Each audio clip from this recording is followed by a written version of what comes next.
Ang pagka-recover. O yun, natingin na yun. Nakaka-recover na yan. Oo, ano na. Natingin na siya ng ayos na maganda ng lumingon. Mawala na. Pailan turok na natin. 4. Hindi. 3. 3 pa lang. At tama hanggang ano pa po. Hanggang linggo pa. Paano maging titano po yun? Ang kabayo talaga ay lapitin ng titano. Tamo yung nagkataas ng kasugat pa siya.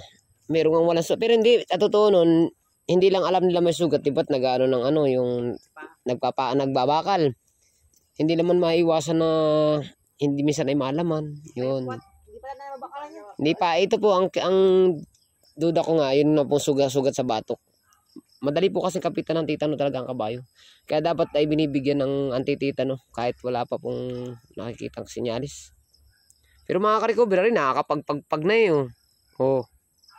Hindi na tigas. Nag-ano po siya, nagkapangsyon na yung mga balat niya. Oh, di ba? Nakilo na pati yung tuhod, nakakaganon-ganon no. Ayan oh, nakilo na oh. Tuwid na oh.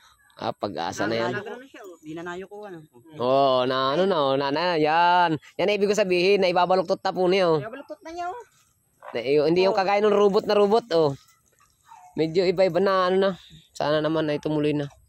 Pero kung may sakit talaga yan ay hindi kakain yan ay. Kakain. Ayan. Ay lumakas na kumain po. Gusto, ayaw niyo yung ganyan. Gusto niyo yung mga ano pa. Yan, gagaling din yan. May awa si Lord. Gagaling yan.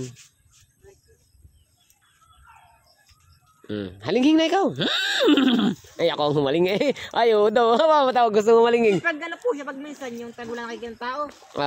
Nahalinghing. Babaw ko ng baboy, nahalinghing. Ay, ayos pag-asa pag nahalinghing na. Halinghing nga isa lang. Pag siya natumba.